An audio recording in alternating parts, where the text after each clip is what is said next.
Добродојдовте во последното издание на Зебра во оваа сезона. Зебра направи драматичен лифтинг, го смени својот изглед и го смени својот облик и за прв пат ги спои традиционалните и социјалните медиуми. Отворивме простор за креативниот, интелектуалниот дух да ја најде својата слободна територија, а различните мислења конечно да излезат на мегдан. Големите работи почнуваат со мали чекори, а за нас секој ваш глас беше важен.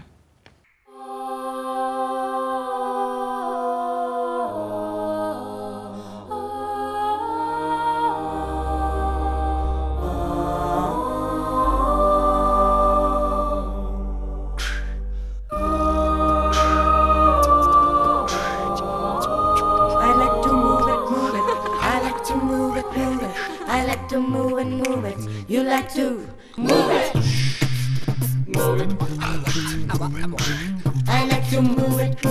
You like to move it. I like to move it. You like to move it. I like to move it. I like to move it. I like to move it. You like to move it.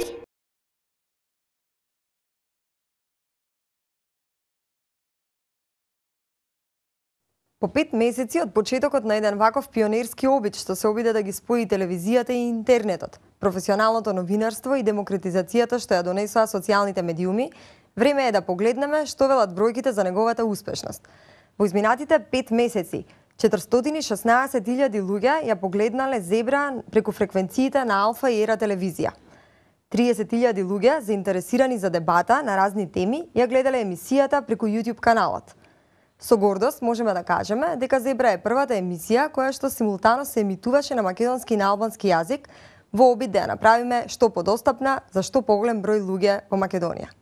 Во изминативе 5 месеци со различен интензитет на нашите Facebook и Twitter профили се слеа близу 3500 ваши коментари, сугестии и дебати. Ние, иако можеме да заклучиме дека се уште треба да го развиваме здравото аргументирање, бевме пријатно изненадени од досетливоста, од хуморот, од интелигенцијата, од начинот на кој што се дебатираше на темите кои што ги отворавме. Затоа да погледнеме еве дел од емисиите кои предизвика најмногу дебата.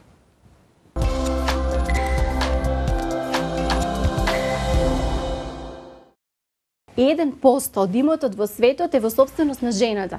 Значи, не го имаме само ние тој проблем како Македонија, туку и Европа и светот се бори со тоа да и се даде вистинско место на жената во општеството. Не сме ние патриархално општество. Јас сум од Галичник, по татко. Матриархат бил и ќе биде секогаш. Значи, мажот е тој кој што го фрлал стапот од пеш во Галичник кој ќе дошол тап.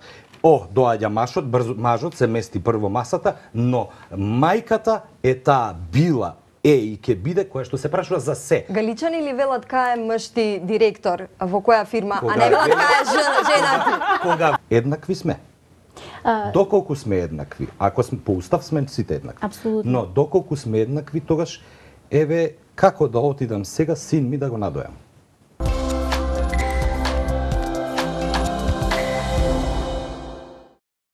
Овие 100.000 гласови покажуваат дека во Македонија веројатно ќе треба да постои и можеби не трета и четврта и пета опција, но системот кој сега е воспоставен на парламентарни избори ги дестимулира сите оние кои сакаат да бидат трета или четврта опција да настапат сами. Знаете, власта има причини просто да се радува на евентуални никулци на трета опција, бидејќи власта докаже дека со таквите никулци може и да се справи. Сакате со грубост, сакате со манипулација, сакате со сите средства со кои што и стојат на располагање и кои што ги демонстрира.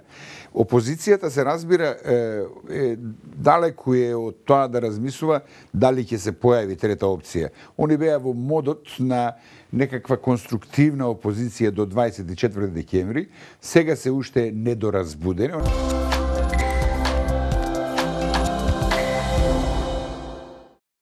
Станува збор за избор. Избор за смрт или за живот. Значи, и законот, самиот како закон, препорачува убиство.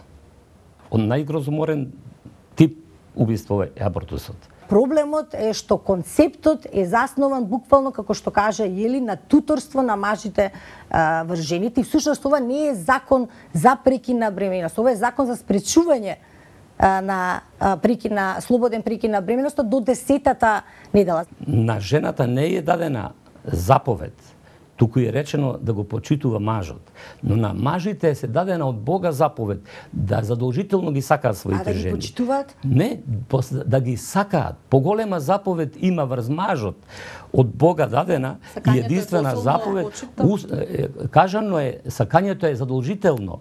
Од Бога мажите мора или треба по секоја цена да ги сакаат своите жени.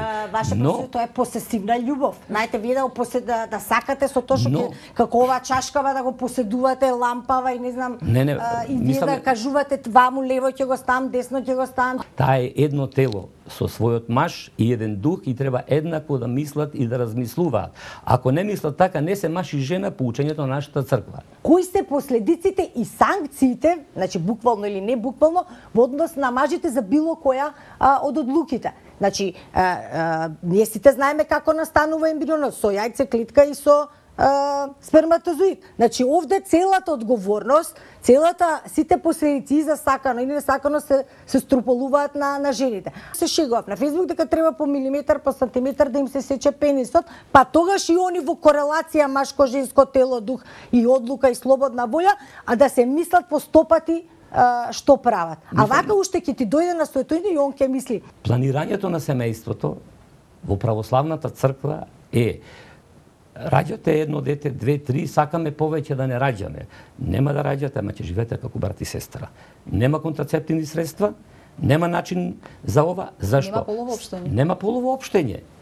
Нема полово општење за оние што не сакаат да раѓаат деца. Зашто во противно секако создавате услови и можности за да бидете убиец на она што ќе се зачне од љубов во утробата на мајката, во брачната заедница, зборувам конкретно, зборувам за православното семејство. Вие сакате жената да ја вратите во робство.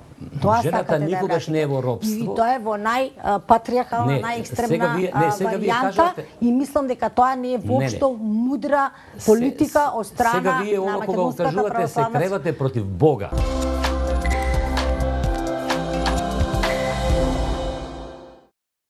Основното прашање, знаете ли кој е условот? Зошто Македонија 23 години чека во ходниците на Евро?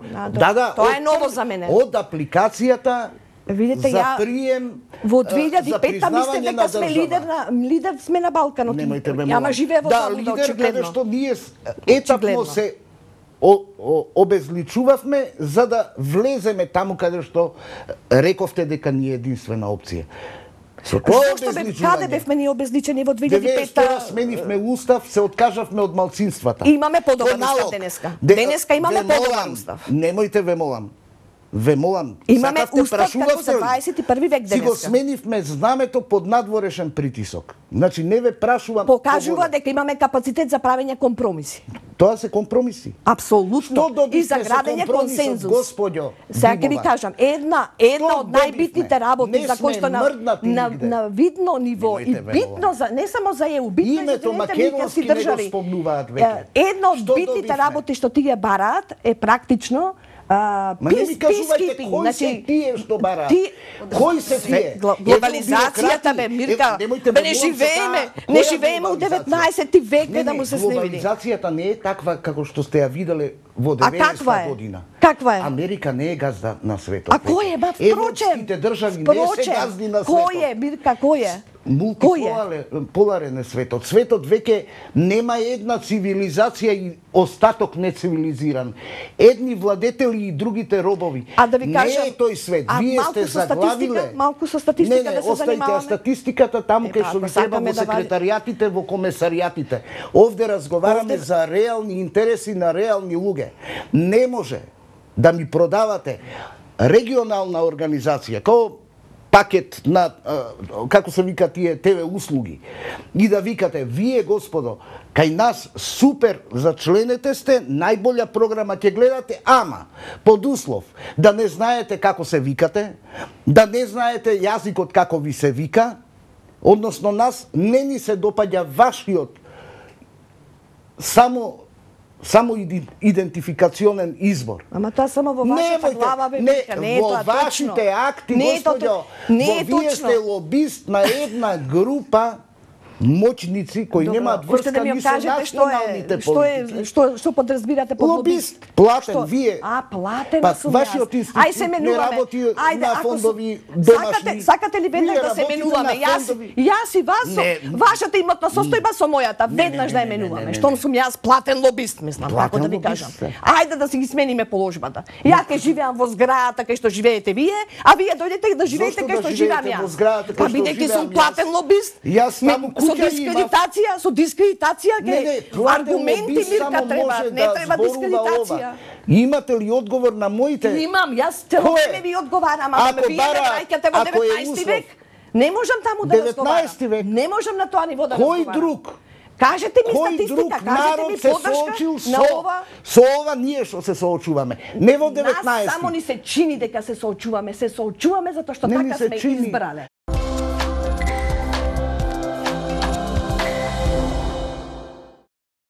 Ако е прашањето до плаќање влезница, ќе го регулираме тоа. Барем за тебе веднаш што се вели, не е спорно.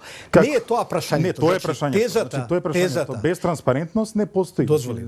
Тезата дека граѓани из Европа, ти одговорам на прашањето, пошто поставаш прашање. Или се реторски сака сам да се слуша се. Не. Па веднаш ти одговорам. Значи тезата дека граѓани из Европска Македонија е инсталација на СДСМ, што кажуваш, е обична будалштина. Тоа твој аспект, од мој аспект гледајќи ги програмските цели, не е факт. А меѓу другото за тој факт во понеделник Ставрески ќе одговара на Сути, ќе треба да го докаже таа теза за инсталацијата. Ќе видиме како ќе излезе таа работа, но тоа не е точно. Се закануваш сега? Не, само ти кажам факти. Нема, ова е закана, значи сега како Ставрески одговара на Сути, јас треба да се замолчам и да не зборам за тоа. Факти. Значи тоа е таа теза. Нема врска со вистината. Зошто? Се јас гледам анализа на содржина. Кои се внатри? И таа анализа на содржина мене ми имплицира дека станува збор за такво нешто. Не само тоа.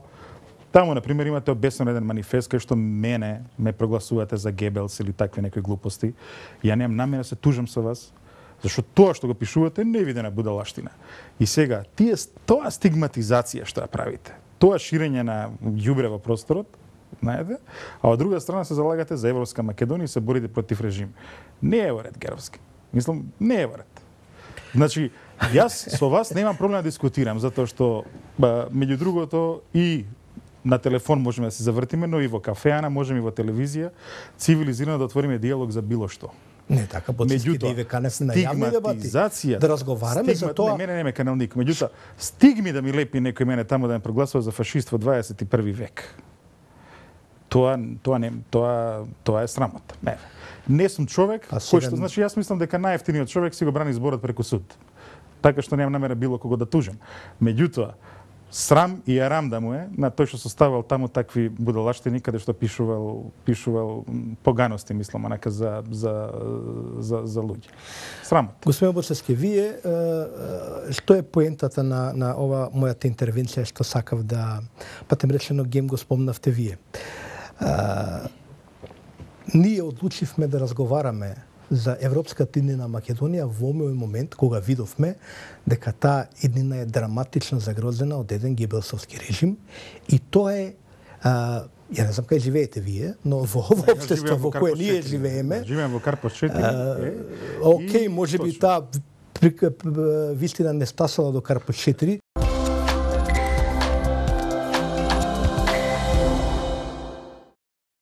Што ја знам, хедонизам или здрав живот, тоа е како во мрзенци кои ги прашат прасе или јагне, и викаш да. Мислам, зашто да не и двете? Затоа што хедонизмот не значи дека е нездрав сам по себе. И јас би пробал се што ми е кејф. Пред година дена кога јас имам периоди во годината кај што активно спортувам и активно се мачам, нели, со специјална исхрана, со јадење 8 пати на ден, со броење, нели, кај што јадам бројки протеини, углехидрати и масноти. Кај што нема ни вкусни бутурни ништо, јадам сунгери и стиропор. Ама од друга страна па ете, има секакви црепови и на патека и во кафана. Значи, по мене, она кој што викаше Тони Бурден, телото е луна парк, не е храм.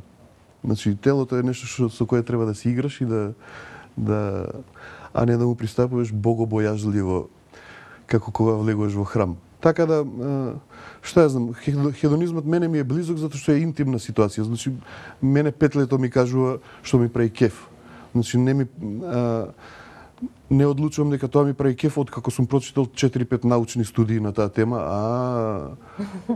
оваа салата те прави среќен. Знаеш ти кога ќе видиш од тие пробиотските јогурти како вака ти проаѓа низ цревата и све ти отпушува, ти стварно имаш чувство и ви како ќе ме отпуши, ќе те отпуши ништо, ќе легне тоа јогуртот у желудот и ќе бамбори со сите други, ама 100 пати кога гледаш како те отпушува како веце шолја, онда си викаш мајко му, ова мене ми треба. Денес кога гледам реклама за шампон кој ќе направи типката вака. Не знаеш дали е 3D студио, дали е стварно и ми иде да го купам шампон. Од едни пријатели наши кои знаат тоа дека нему има дадено детето чоколада е веќе 4-5 години. И детето стварно, јас со мои очи свидов, дома доаѓа буричка по тоа фрижидерот и си вади морков и со морковот си дреме. Последно време му се пријаде оти да си зема брокула, почна да си ја џвака. И си викам да пробам јас, така да не избегаваме, значи забрането е стриктно по бабовци, по дедовци, љубов да не купуваат со благи работи. Па до кога ќе издржиме, ќе видиме. Мада од друга страна па секојаш јас викам сега да му се плукнам у животот ако не уживаш. Ова сега го кажа само ја да имам грижа на совест као татко, трендо не успел да не им дава чоколада. Лапа од моите, мислам, што ја знам, 3 лече на мате му е милена или не знам, мене ми е окей кој ќе одиме у Ригара сите и кој ќе бутаме подобранци. Се согласуваш со Горас дека хедонизмот точно е носи здравствени ризици, но па рутинизиран здрав начин на живот носи ризик дека ќе умре од човекот досада?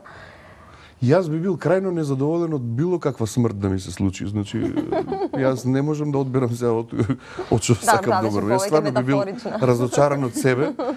Многу би си фадал сам на себе во тој случај. Ке се качуваме на водно. Јурук мој заменикот, он секој ден е на водно. Само со поглед би можел да го испратам. И доволно ми. Мене водно, например, водно ми е страшно досадно. Не, водно, знаеш ли зашто ми е досадно? Ја не можам да например, јас сакам да спортувам, ама сакам одредени работи. Например, можам да трчам 100 сата, да возам точак или да се качам на водно, ма нема шанс. Ја еднаш се качев на водно до средно. Ај што ме претиса, таки фити, значи. Тука ми се сруши цело. Назад врат се одма. Викам уште Јане Милјовски ако ме претица. Ќе седнам, ќе си пукам у колено и толку.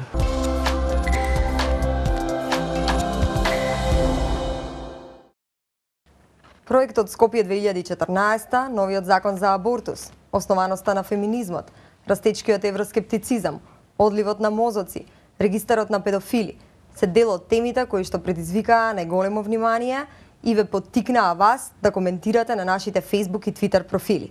Со големо задоволство можам да заклучам дека половина од гостите кои беа во нашето студио ги повлековме од социјалните мрежи благодарение на нивните постови и коментари, дека ниту најжестоките теми не ги исплашија, дека аргументирано дебатираа, иако за повеќето од нив ова беше и прво соочување со студиските камери.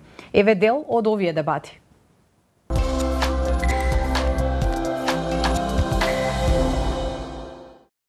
Па така да ние скоро година и пол бевме приморани да правиме тренинзи на кеј, значи во услови кои што се субстандардни, како на кал, снег, дожд.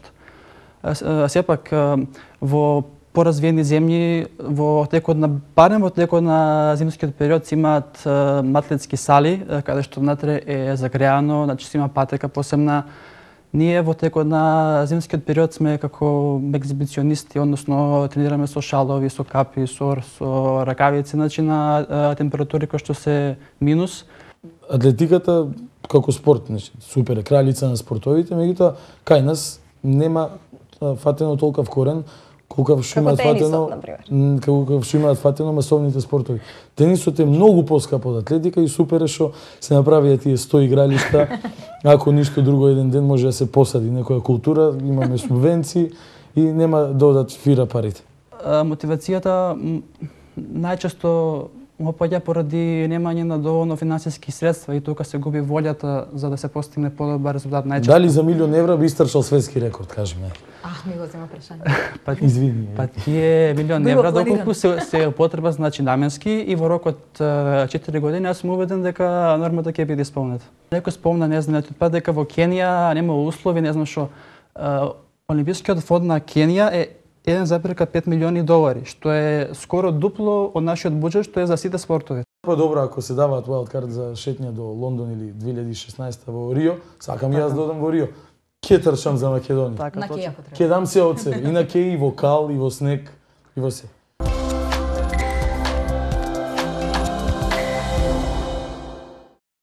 Беше кажано од луѓе што живеели во Велика Британија и во САД дека младите кои што се над 18 години, кои што живеат со нивните родители, им плаќаат символична кирија. Да. Значи, ке нас тоа го нема, ке нас значи не се уште од средна школа не бара да превземеш никаква одговорност, дури ни во склоп на домот, а не па за нешто повеќе. И тоа развива еден ментален склоп кој што потоа отежнува да се осамостоиш на подоцнежни години. Ние во земја каде што имаме 32% невработеност, страшно е кога ќе погледнеме дека од тие 480.000 млади во Македонија, од тие што се активни на пазарот на трудот, скоро 50%, мислам дека е нешто помалку од 50%, се невработени. Значи тие млади немаат можност, немаат никаква шанса да заминат од дома. Со што? Со кои средства? Тоа се оние кои што не се студенти, кои што не се средношколци, туку кои што се едноставно на невработени млади луѓе и тие немаат избор. 1987 Сплитскиот универзитет е правено истражување зошто значи во земји во кои има толкова невработеност младите воопшто не искачаат да протестираат и значи да бараат промена на тие очигледно штетни економски политики и заклучокот на таа студија било баш тоа конзервативната улога на семејството.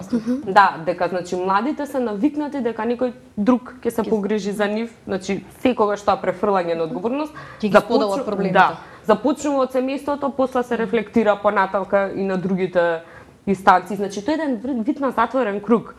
И од друга страна мислам дека притисокот и сваќањата на младите луѓе во Македонија се доволно прогресивни да они можат да се справат со своите семејства и да кажат мамо, тато, јас имам работа, јас сега заминувам да живеам во странство. Но ние имаме ситуации само на кратко и нас каде што некогаш се случај младиот човек да има поголеми примања од неговото семејство и тој ќе одлучи да живее со семејството само за да може и нив да им помогне, затоа што смета дека е нефер. Ама тоа е пак економски проблем кој што е кочница. Луѓето кои што доаѓаат од натрешности, кои што неретко остануваат после студиите во Скопје, имаат многу потешки услови уште во старт, а сепак успеваат значи да живеат тука сами па подоцна и да формираат тука семејство и слично, значи можеби не повторно, дека можеби не се толкова прашање, да, туку конформизмот, да.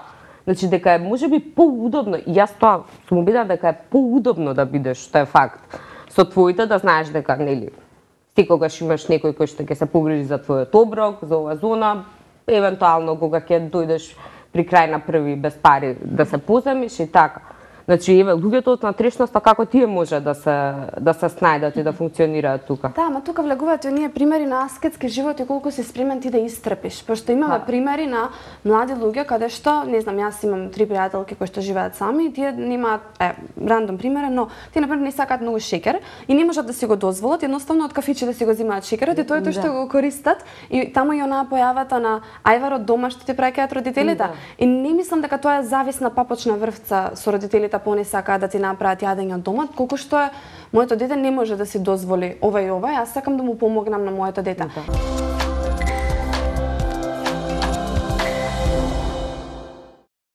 Секоја заштита.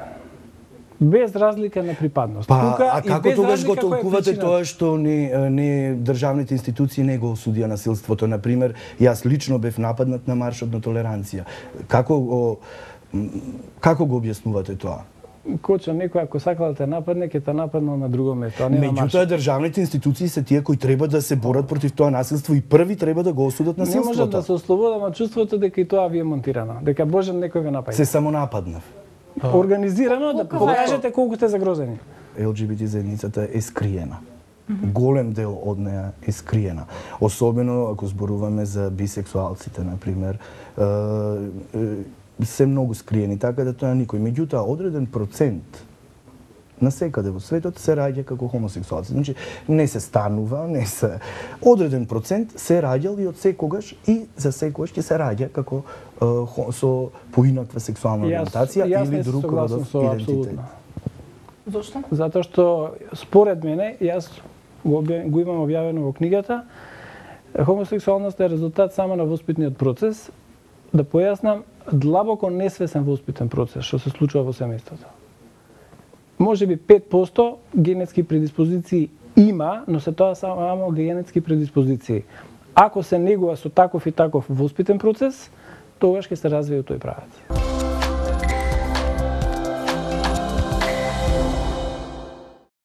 Луѓето кога се враќаат овдека со надеж дека можеби ќе им биде подобро, но тоа што го среќаваат овдека испаѓа дека не е така подобро, па сакаат пак да си одат. Зашто Англија им е поставено таков системот што ако јас и англичанец аплицираме на исто работно место, англичанецот има предност, зашто пред се е подобро својот да си го вработиш отколку да вработиш македонец со истото образование. Ако нема на конкурсот и не се појави англичанец или некој што е еднакво или повеќе квалификуван од тебе, тогаш ти имаш еднаква шанса со другите конкуренти. Мислам дека кај нас постои една мисперцепција дека кој ќе отиде на страна му тече мед и млеко, веднаш наоѓа добра работа, веднаш купува куќа на кредит, кола, жена, фамилија и белата ограда.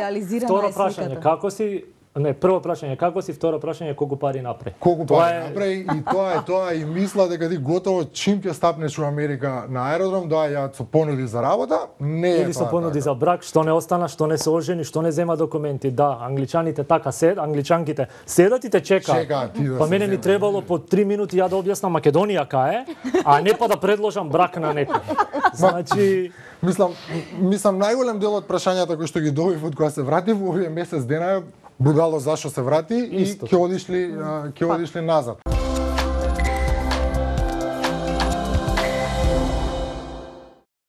Скопје 2014 моментално ја живее иднината. Не знам дали сте сите свесни што се случува во Скопје, но во Скопје има повеќе туристи од Охрид, од цела Македонија.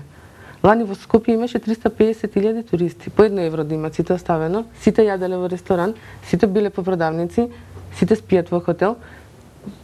Значи, веќе Скопје 2014 се исплаќа. Не треба да се плашиме од рушење, дислоцирање. Француски клучеви тоа се само метафори, тоа се само символи. И не треба да ги земаме здраво за готово. Меѓутоа, на крајот на краиштата и Берлинскиот зид беше срушен. Ја мислам дека веќе е крајно време да завршиме со менталната матрица, да рушиме. Треба да правиме. Не, треба да почнеме со неа, зашто до сега не сме почнали. Значи, доаѓа некој почнува да прави, искачаат луѓе, вика треба да се руши.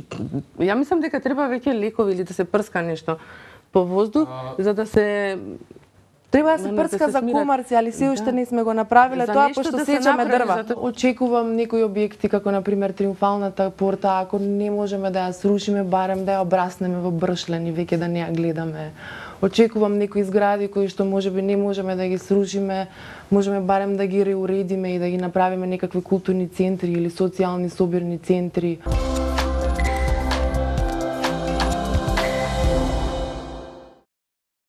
Десетата јубилејна сезона на Зебра ја најавуваме за средината на септември.